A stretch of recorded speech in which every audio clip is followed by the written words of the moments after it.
Students of Biotecnika, welcome to another interesting video. So today I'll be talking about how Ramalingaswami re-entry fellowship can help one person to grow. So first let me give you an idea of what is this Ramalingaswami re-entry fellowship. We have a separate video on who can be eligible to apply for this fellowship. So this is usually for people who have completed their PhD in any of the life sciences, we can say, or MD, or if they have done postdoctoral positions for almost 3 years.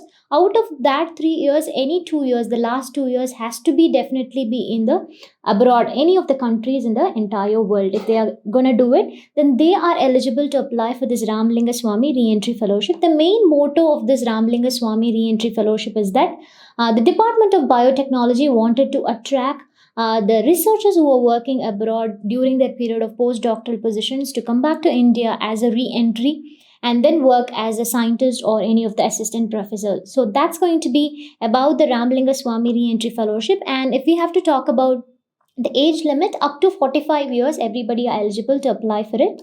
So now let's talk about what is going to be this Ramalingaswami re-entry fellowship.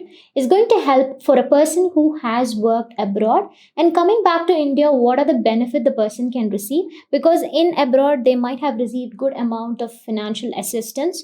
So are they going to get the same thing, or is it going to be good enough for them to come back to India and work away? Of course it is going to be. So let's talk about how this fellowship is going to help them financially.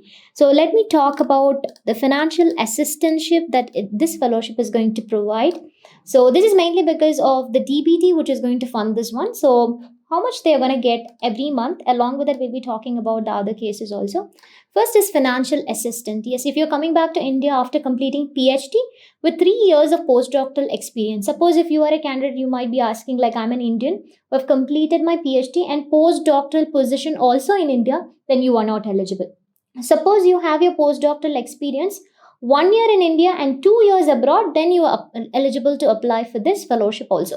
So monthly remunerations, they're going to give you almost 1 lakh for 1 month, and they're going to help you out for your house rent allowances also, which is almost 18,500 per month they're going to provide you. Suppose the host institution, if you're going to work over there, by applying this fellowship, you wanted to enter into any of the university or research institute. If the host institute is going to provide you an accommodation, then they're definitely going to not provide you this HRA for you.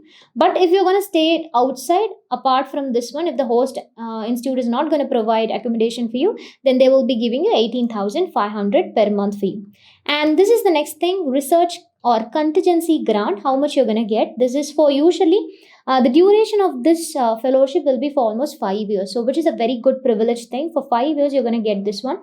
And first year and the second year, you're going to get for 1 year 10 lakh rupees, and on the third and the fourth year, you will be getting 7 lakh 50,000 for 1 year, and on the fifth year, you will be getting 5 lakhs. Now the question arises for us is why it is so. Everybody knows about it. It is mainly for consumables or for minor equipments if you want to purchase. And very important thing is you have your international travel. Along with it, you can also travel domestically. So domestic and international travel, all this allowance can be taken care of through this research or contingency grant. And engaging, if you want to hire some project assistants or anything, then you can literally go in for this one. The next is institutional overhead of rupees 50,000 also will be given from the site, which means this is going to be a wonderful fellowship even after coming from any part of the world. If you have done your postdoctoral position, then this is a very good fellowship to re-entry back again into India and make good things. So this is all about the financial assistant, which is the great fellowship which provides very good fellowship in India. So this is one of the good fellowship. Next, if we have to talk about what are the various disciplines of biotechnology that these research projects can apply to. You might be in your biotechnology, or you might be doing a postdoctoral position bioinformatics, and any of the field you can apply to any of these sectors, like various disciplines of biotechnology projects. You can write a project on that and you can get this fellowship also. It might be in agriculture, health sciences, bioengineering, energy, environment, bioinformatics. So it is a very good opportunity. Even if you have done your postdoctoral position or your projects in a different field, you can also take up a project which you really like and you can start writing in any of these fields, which is a wonderful benefit that they are providing. The next one is host institutions other benefit. As I told you, this fellowship is given by the Department of Biotechnology. But suppose let's take it as an example if somebody wants to go and work in NIPER. So that is going to be the host institute for them. Sometimes the host institution also provides benefits for them. So it's not like all the university I'm talking about. Some of the universities provide benefits for them. So according to the host institution, you can choose which provides all this benefit. So what are the other benefits that the host institute provides, not the DBT? Medical benefits, transport allowances.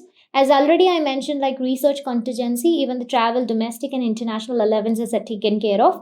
Leave allowances and all the transport allowances are taken care by the host institution, but it is not all the host institution, very specific host institution. Okay, now let's talk about the fourth one. What is the fourth one that they have? Yes. So if you're talking about most of the fellowship, sometimes what exactly happen, we have to choose only certain institutions. Suppose if we talk in case of ICMR, so you can choose project only from ICMR. But here what you can do is with this help of Ramalingaswami Reentry Fellowship, you can choose any of the institution, but it's always good enough that you choose a host institution which provides you extra benefits also. And you can also choose any of the university in the entire country, because wherever you want to enter, you can avail this research fellowship also, which is a wonderful thing for all of them who are returning back from any part of the world. And what's the most important benefit or the designation that they're going to get?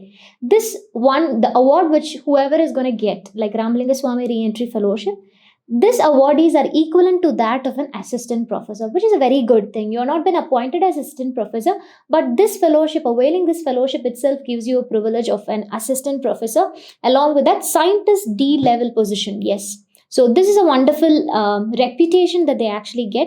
And not only that, they've been entitled to do some other works also. You can also teach, you'll be assigned some research assignments, and supervising some doctoral students and master's students can also be taken care of, which means almost similar to that of an assistant professor or a scientist level position only if you're going to come back to India. The next, apply for research grant to any of the funding agency. This I would like to highlight onto the point, because whenever you get any of the fellowship, you would be restricted that you have to take only this fellowship. But Ramalingaswami Reentry Fellowship DBT is allowing you to apply for any other research grants in any of the funding agency like CSIR or DST or SERB or whatever it is. You can start applying for most of the funding agency, but one condition is given, where the co-PI, wherever you're going to be, that co-PI should be a permanent employee of the host institution. This is one of the condition which DBT is providing if they are getting this one. And another important thing is, suppose if you're going to work in a host institute and you are not very okay with the institute, then if you want to change in for, they are giving you an option that you can change the host institute during this any of the 5 years of duration, but only one time. So this is an advantage if you're going to take up Ramalingaswami Reentry Fellowship. Okay, the next comes option to draw either fellowship or salary. I'm going to talk about it. Suppose if you receive this fellowship and you got a permanent scientific officer position, a scientist position somewhere else.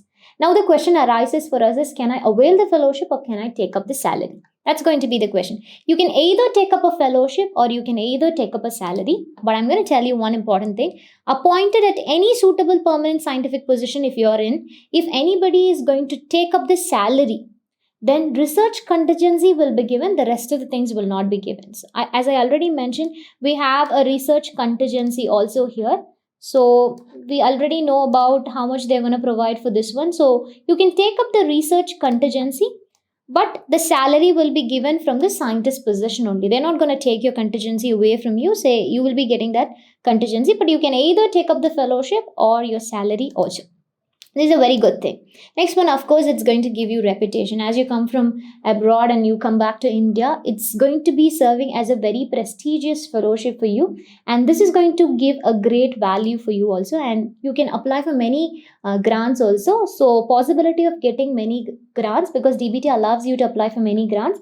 And the last one is, it's also help you to start your own laboratory since you have a lot of exposure. So this fellowship can help you to start your own laboratory also. So today I've been talking about what are the advantage of taking up this Ramalingaswami Reentry Fellowship and how this Ramalingaswami Reentry Fellowship is going to help you grow in your career as a scientist or a researcher or assistant professor. So if you're someone who are looking for an opportunity after your PhD plus postdoctoral position studying abroad, then I would definitely suggest Ramalingaswami Re-Entry Fellowship is a very good fellowship to offer.